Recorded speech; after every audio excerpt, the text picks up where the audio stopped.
Hello everyone, and welcome to the History of Byzantium, Episode 27, The Walking Dead.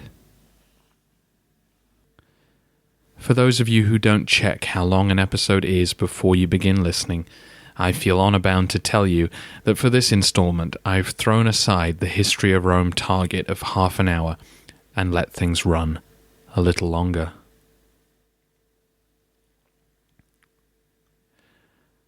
One day, around October 541, at the port city of Pelusium, a sailor developed a headache.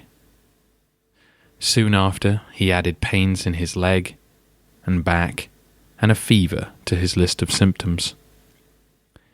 The following day, his shipmates began to make similar complaints. The day after that, the first man had a painful swelling in his groin, while one of his friends became confused, his speech slurred, his eyes bloodshot. By the end of the week, some of them had blackened skin, while others were bedridden and delirious. 2 weeks after the headache first appeared, everyone on that ship was dead. And now it was the shocked dock workers who were complaining of headaches and fever. Then the shop owners they traded with became ill. Then their families. Soon the whole of Pelusium was in turmoil as person after person became infected and died. Disease was a common feature of life in the ancient world. As sad as death was, it was something everyone had experienced and everyone expected. Even outbreaks of serious illness that crippled whole towns were not unheard of, but they usually didn't last long. Pelusium is in Egypt, near to the modern Suez Canal, so even when news of a horrifying death toll reached neighbouring Alexandria, it's unlikely that anyone was overly concerned. But once the docks of the second city of the empire were overrun with dead sailors, people began to realize that this disease was something new. The distinctive feature of the outbreak were the bubones, buboes in English, large dark swellings which would appear around the groin or armpit and which no one seems to have seen before or have any record of. More alarming even than these unsightly growths was the speed at which the disease spread and killed. For 4 months of the Egyptian winter, the disease just kept on killing in Alexandria. Corpses lay rotting on corners, in courtyards, and in churches, with no one to bury them. The streets became putrid, with piles of the dead, so thick with flies, so slippery underfoot, with blood and melted flesh that it was impossible to clear them. The people were panicking. Those who were ill were staggering around the streets, collapsing in public, their mouths wide open, their hands stretched out upward. Those who were able fled, while those who remained lived in constant fear that they would be next. To add to the horror came humiliation. Alexandria was home to the Roman world's finest medical schools. The best physicians in the city were helpless in the face of the disease. They had no clue what was causing the illness, or how to treat it. Even more frustratingly, they couldn't even predict the severity of the disease. Those with a mild fever were told to get on with their work, only to die suddenly the following day, while those who a doctor confidently pronounced were not long for this world would struggle on for weeks before recovering. Egypt was alone during this time. As you know, ships didn't regularly sail during winter, and although a few apocalyptic warnings would have filtered along land routes, it's unlikely that anyone further north knew what had really happened. By spring 542, the worst ravages of the plague were over, and the Egyptians had to try and return to normal life. For the majority of them, that meant gathering grain, loading it onto ships, and sending it to the rest of the empire. Little did they know that they were about to export disease and death along with their food. So by March and April 542, the plague began to spread across the empire. By boat, the disease first appeared in Gaza, then the rubble of Antioch, and finally Constantinople. Some ships never arrived, the whole crew dying on board, leaving the boat to meander across the sea. Inland, the caravan routes took it to Jerusalem and Damascus, to Myra and Sicyon in Anatolia. Nowhere seemed safe. When the buboes appeared, it was already too late to run. In the capital, Procopius was once more fortunate, or in this case perhaps not, to be an eyewitness to history unfolding.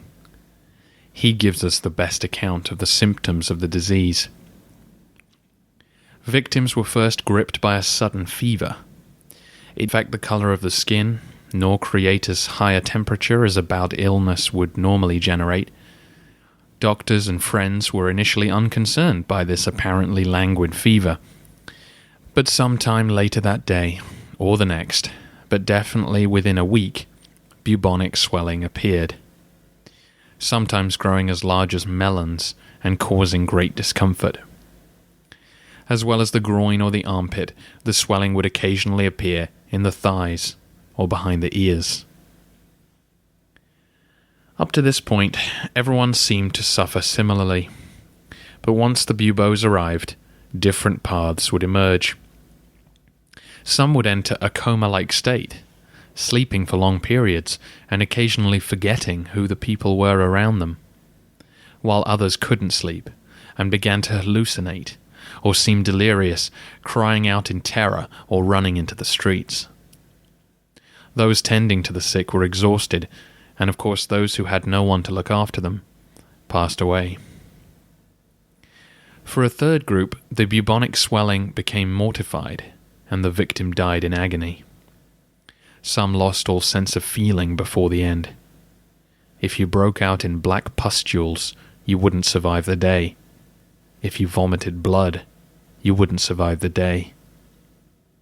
In the words of author William Rosen, for 4 months, Constantinople was a window onto hell.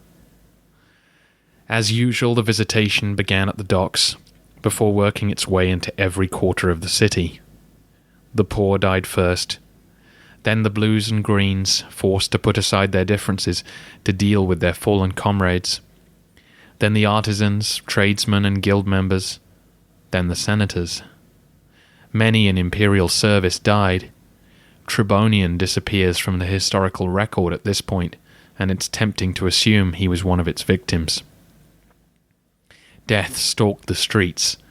Thousands were dying every day, and citizens were afraid to leave their homes without wearing a tag to identify themselves in case they never returned. Those in pain or suffering hallucinations would throw themselves off buildings to escape their torment. One particularly foul-smelling home was avoided by passers-by until someone went in and found 20 rotting corpses inside. A city the size of Constantinople was used to around 30 people dying every day. Within a couple of weeks, the regular burial sites were overloaded with the dead. Some bodies were tossed into the sea, but the soup of decomposing flesh that this created was no solution. Christians demanded a proper burial anyway. Justinian ordered massive pits to be dug across the Golden Horn in the suburb of Sykai. However, as the nightmare summer dragged on, even this became full, with the unfortunate gravediggers having to pack bodies in tightly and push down on them to make room for more. The men eventually turned to the guard towers along the walls surrounding Sykai and began piling bodies in them. When the wind blew south, the stench covered the whole city. The streets were now empty. No business of any kind was undertaken. The butcher's shops, the markets, the bakeries all ceased to be used.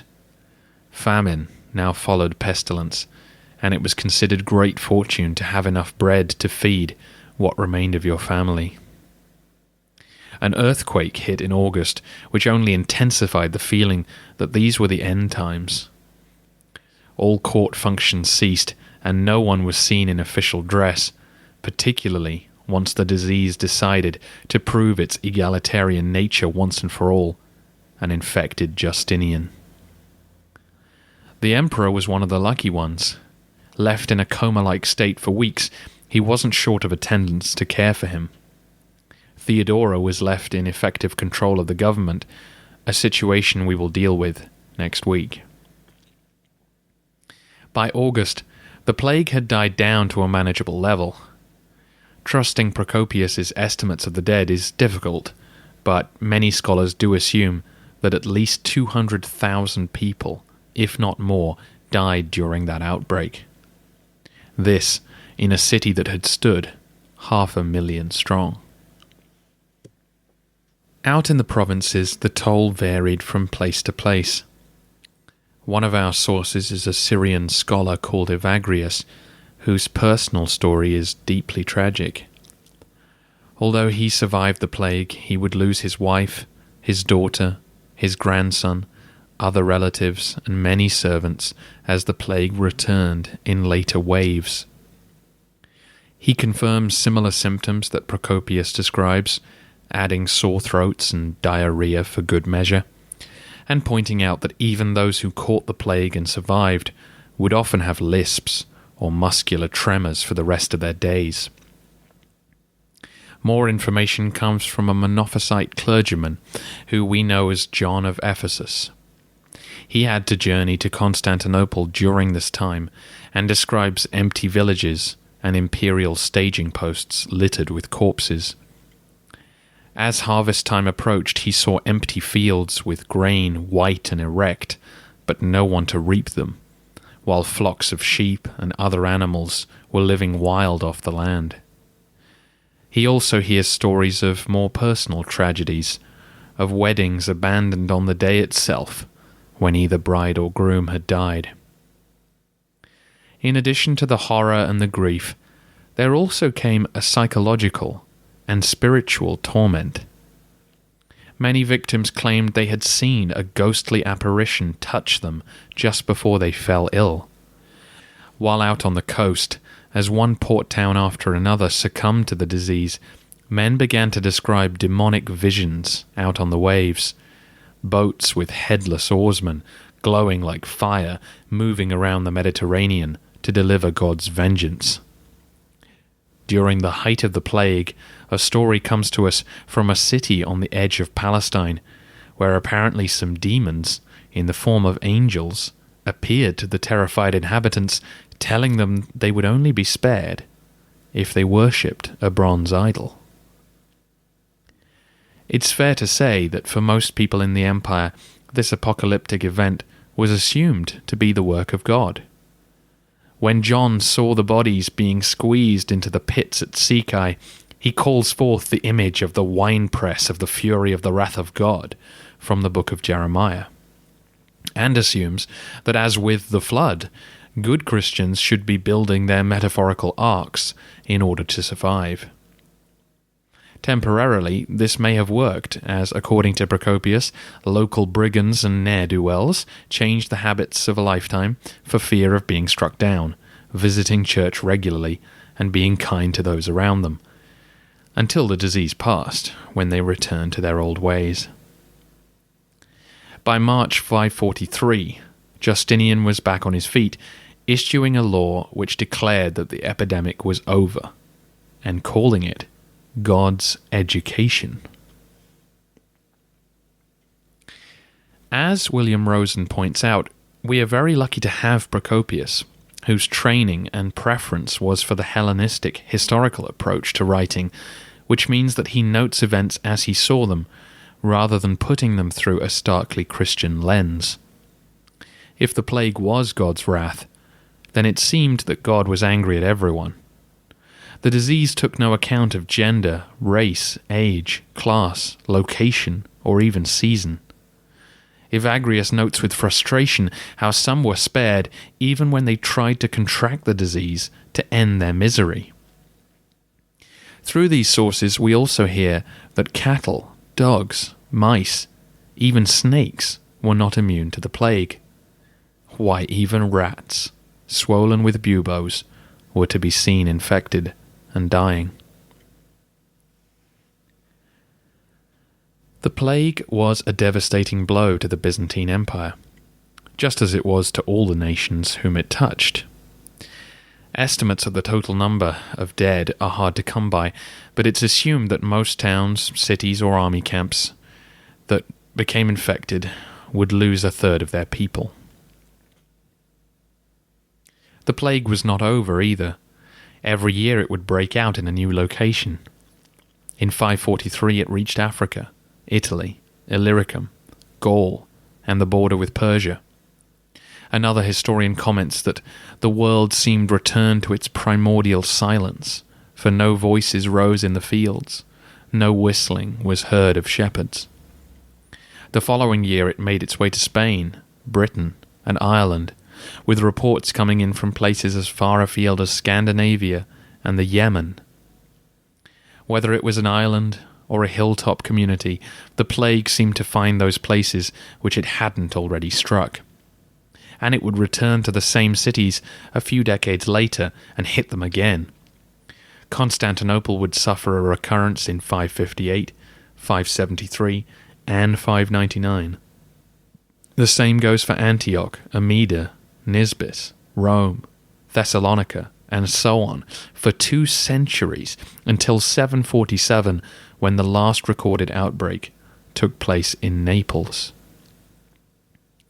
To put it another way, by the year 600, the Mediterranean population was probably only 60% of what it had been in 500.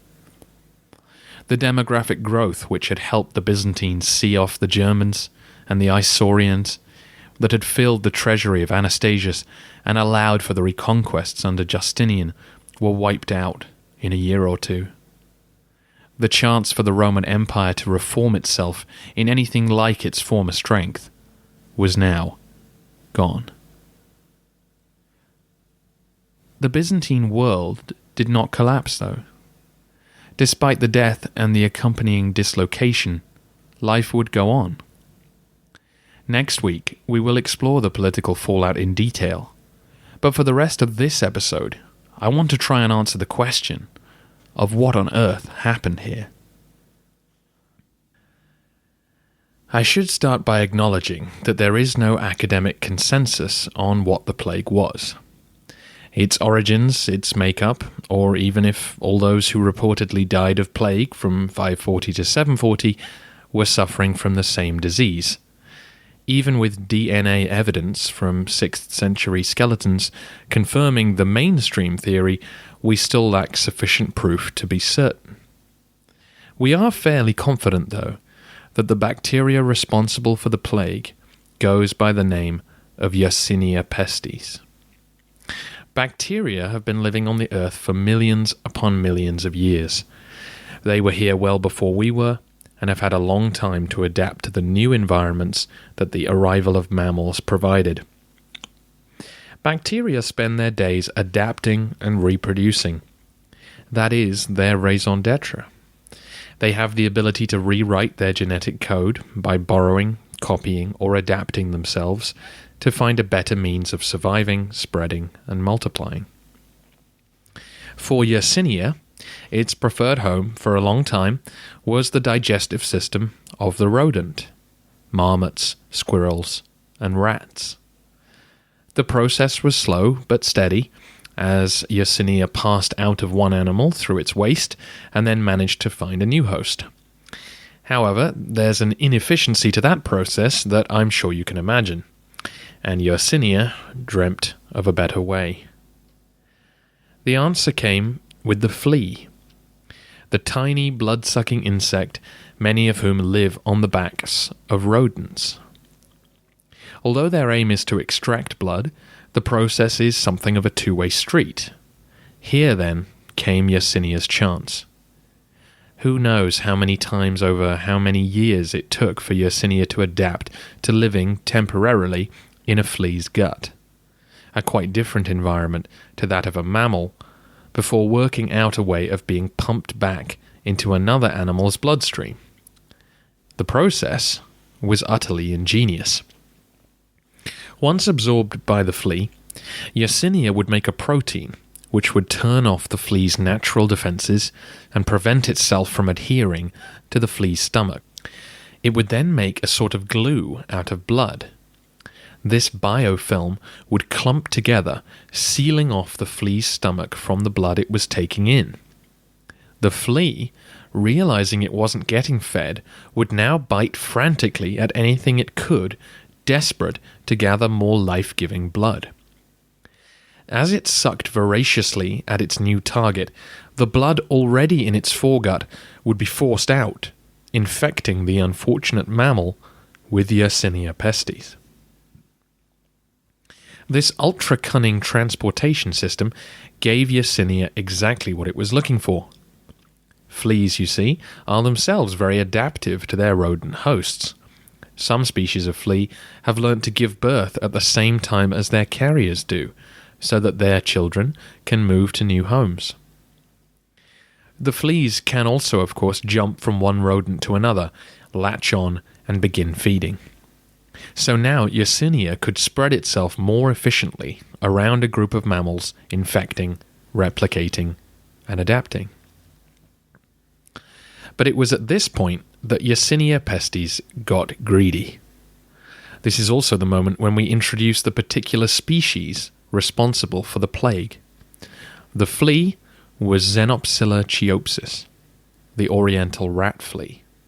Its host was Rattus rattus, the black rat. The black rat arrived in Europe during the time of the Roman Empire, and its population density is what attracted it to Yersinia pestis. Rats live in large groups, falling over one another to breed and get access to food, and female rats deliver litters of up to 20 pups 5 to 7 times a year. Yersinia was staring at a gold mine of fresh bloodstreams to replicate within, and was not satisfied even with the fleas transporting them around. You see, Xenopsilla chiopsis has little reason to leave the rat it's living on. Fleas have short lives, and so several generations of flea can live happily on the back of one rat. Despite its amazing adaptability, Yersinia could not effectively survive in every bloodstream. Some rats had hardy immune systems, and if they detected and killed Yersinia, they would remember it, develop an immunity, and possibly pass it on to their offspring. Yersinia wanted a way to force the fleas to find new rats who had no immunity.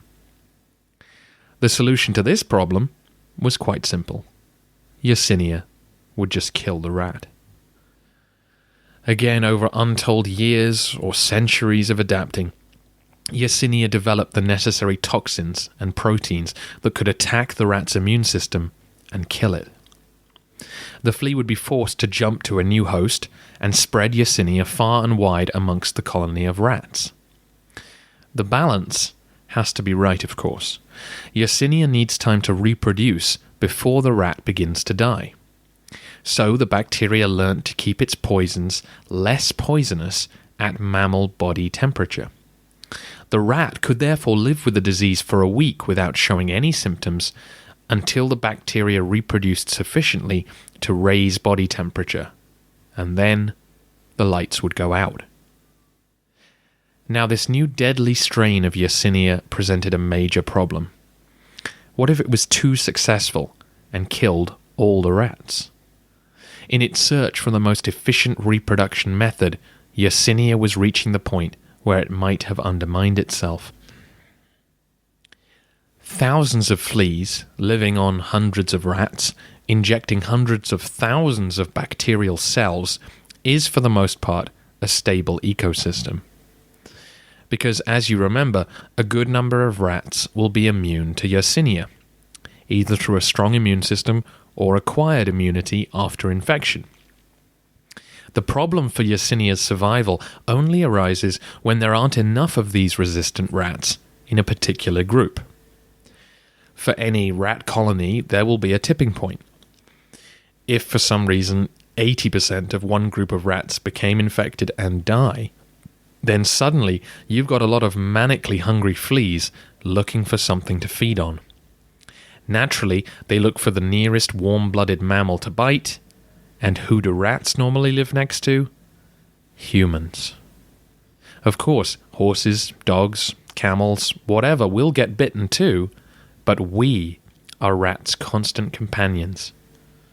This is because rats are so omnivorous that they feast on human garbage.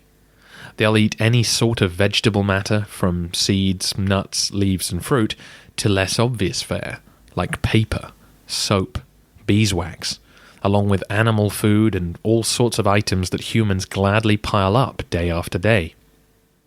So if the rat population crashes, and fleas feast on the neighbouring humans instead, then Yersinia pestis will enter the human bloodstream. All the mechanisms and adaptations made for the rat's body now go out the window. The human body is of course much larger, and Yersinia had no instructions to find a balance with this new system. It only cared about the rat.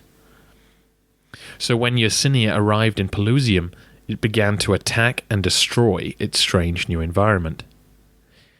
The outer proteins of Yersinia pestis are designed to prevent the body from destroying it, in part by blocking the signals which would alert the body to attack, and in part by blocking the phagocytes, a type of white blood cell which would normally absorb such an intruder.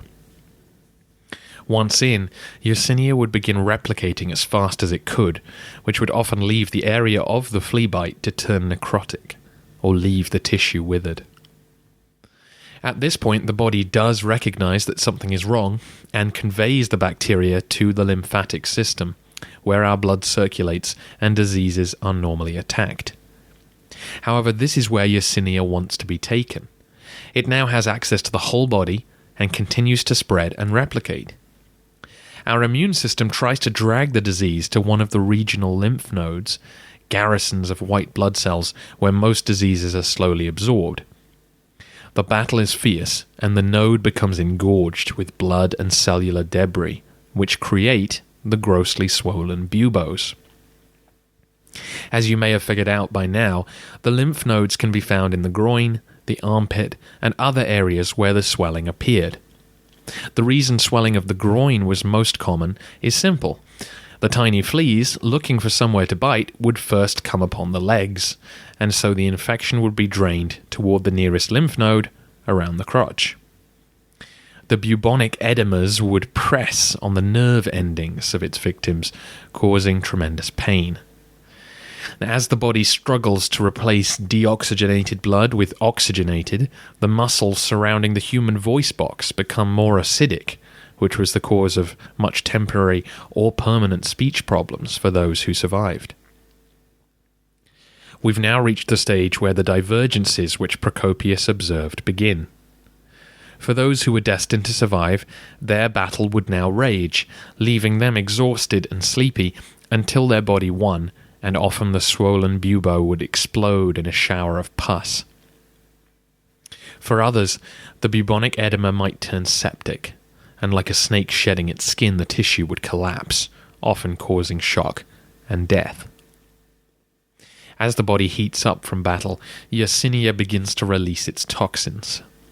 Two of its most deadly weapons interfere with the body's ability to clot blood and form platelets. This attack on the blood leads to the gangrene, or blackened extremities, chiefly toes and fingers, which 700 years later, in Yersinia's most famous appearance on the world stage, would lead to the nickname, the Black Death.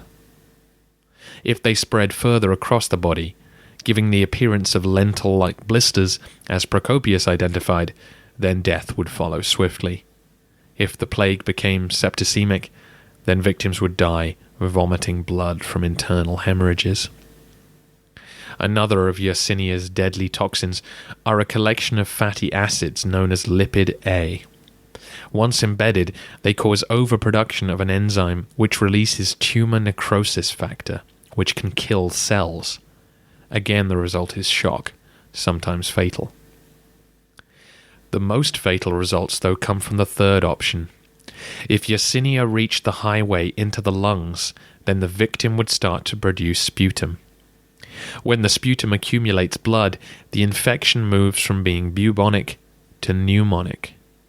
This meant that a victim's saliva drops were infectious and could contaminate someone being talked to within a 2-meter range. Mortality rates for pneumonic plague are 100%. Although bubonic plague is what killed most people, with a guess being that 40% of those infected would die, pneumonic plague leads to guaranteed fatality. Like the zombie fiction which gives this episode its title, victims of the plague were unknowingly breathing a death sentence onto the loved ones who gathered around them. The tiny particles would be absorbed slowly by the unwitting victim, who might then spend the best part of a month thinking themselves immune, before suddenly Yersinia had replicated enough to attack. So that's what was going on in the body. Within the Byzantine Empire and beyond, I assume you can now build up a picture of how the disease spread. The diet of Rattus rattus requires a good deal of water, so the rats were big fans of anywhere that was damp and had lots of food. The Nile Valley, Pelusium, and Alexandria were all ideal homes for the rat. Constantinople, Antioch, and any other major city with a good source of water would do just as well. Many diseases might flare up dramatically in one city, but having killed off so many potential hosts, they would burn themselves out. And given the ancient world's slow travelling speed, most diseases would never make it all the way to a neighbouring province. This is why the plague attacking the Byzantine Empire is what turned the outbreak into a pandemic. Once Yersinia had killed off all the susceptible Egyptians it could find, it may well have died out before the very slow caravan routes carried it out towards Libya, or in the other direction, towards Palestine. But fortunately for Yersinia, the Roman fleet was as good as any flea. The ships which set off from Alexandria in spring 542 carried rat, flea, and bacteria on ships filled to the brim with grain, a moving food hall to keep the rats alive and ready to spread their disease to the rats of the capital and its people. To add another gross thought to the legions conjured up already, the piles of dead bodies only provided a fresh source of food for the rats, who could then go on providing incubation for more plague. Once it reached new shores, Yersinia was able to spread slowly inland. One by one, towns would be visited, and Yersinia burst to life again, feasting on untested victims. Areas which avoided the plague in the early years would be found sometime later, and major cities like Constantinople and Antioch would be revisited multiple times, usually with 15 or 20-year gaps, so that a whole generation of children would have grown up with no acquired immunity to the disease.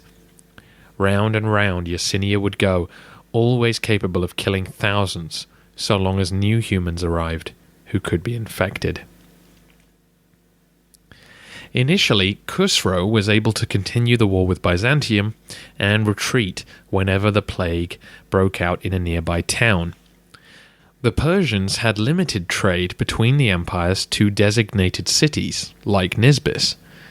This kept the Sassanids away from the plague temporarily. But once it broke through, Mesopotamia, with the Tigris and Euphrates providing a wonderful home for rats, was devastated. One chronicler notes that all was famine, madness, and fury. The few areas to avoid large-scale destruction were those where rats would not want to live, mainly mountainous highland or desert, wherever water and human garbage were hard to come by. We will explore this as we go on, but once more I'm sure you can see the significance of a plague which repeatedly decimated those living in cities, while the Arabs out in the desert or the Bulgars of the steppe were far less affected. In the next episode we will encounter such a scenario when the Moors of Africa return to the offensive. We've seen what the disease did. We've seen what it was doing on the inside. We've looked at how it spread. But what about the question, why now? Was this simply the moment when Yersinia had developed the ability to kill rats in large numbers? Or were other factors at play? The question is still open as to where exactly the deadly strain of Yersinia learned its trade. In his excellent book Justinian's Flea, William Rosen puts together fairly convincing conjecture about the origins of the plague. He points out that Xenopsilla chiopsis, the flea in question, prefers a dry, warm environment of around 20 to 25 degrees centigrade or 68 to 77 Fahrenheit. As with several other diseases, Rosen assumes that Yersinia originated around the mouth of the Nile, where many of the great African lakes are. This would have provided a comfortable home for rat, flea, and bacteria, but kept it away from any large-scale human settlements. The question is, how did it get all the way up the Nile to Egypt? And then why jump to the human population at that moment? The flea would not enjoy the hotter temperatures of the desert environment of Egypt, which would have normally prevented any journey that far north. What it would need to make such a jump would be several years of lower average temperatures. Like the sort that might occur if the sun gave forth its light without brightness, and it seemed exceedingly like the sun in eclipse, for the beams it shed were not clear. Those were the words of Procopius, who says that between 536 and 538, summers were colder because something was blocking the sun. As I said in episode 25, the two most likely explanations for a dust veil that could cover the whole Earth for 2 years would be a comet or meteor strike, or a huge volcanic explosion. Through dendrochronology, or the study of tree rings, we have evidence suggesting that during this period a very real drop in temperature occurred. Could it have been enough to entice rats and fleas north toward Pelusium? Could the lower temperatures, in fact, encourage an explosion in the rat population, as the colonies of Egypt revelled in the cooler conditions? An explosion in susceptible rats, of course, would be just what Yersinia was looking for, and as it began a great cull of the unsuspecting rodents, the flea would have been forced to look elsewhere for something to bite, and landed on the ankles of that sailor in the harbour of Pelusium. It's a good theory, one that it's very hard to prove, but which fits the facts sufficiently to offer us an educated guess about the origins of the plague. In David Keyes's book, Catastrophe, he argues for an explosion of the Sumatran volcano Krakatoa as the source of the dust veil. He may well be right, but personally I'm attracted by the idea that a body from beyond the heavens struck the earth. That it was something extraterrestrial that ended up causing the plague which would devastate the Roman Empire. The empire would never recover the strength it had in Justinian's early years, and the eastern provinces, as you know, were destined to be conquered by the Arabs. But what if none of that was meant to be? What if the volcanic explosion had never happened, or the comet had missed the Earth? Would Justinian have crushed the remaining Goths, seen off the Persians, and gone on to conquer Spain, and leave a Roman Empire that would fight on for centuries more? It's fun to speculate. The final word on the plague is its name. The Black Death is such a catchy title, and is both more recent and more devastating, that it tends to hog the headlines when it comes to human pandemics. Our plague, unfairly or not, has conventionally been called the Justinianic Plague, or the Plague of Justinian. Named for the Roman emperor who strived so hard to be great, and was so horrifically surprised by this turn of events.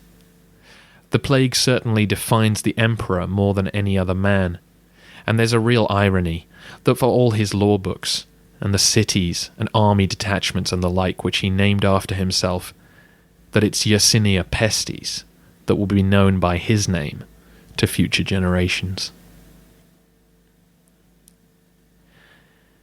Next week, we go back to politics and see what happened while Theodora was left in charge of the empire and the wars in Italy, Africa, and Persia roll on.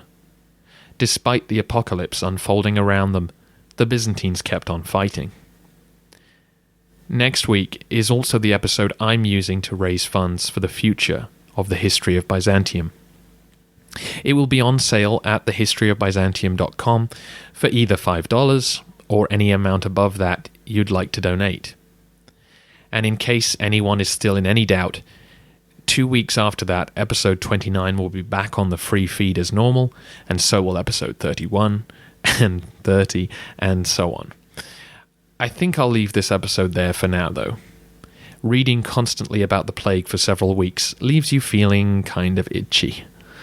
So I will release another podcast in the middle of next week to explain what you need to do to buy episode 28.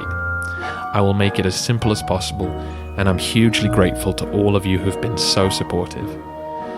Again, you can find me at thehistoryofbyzantium@gmail.com or on the Facebook page.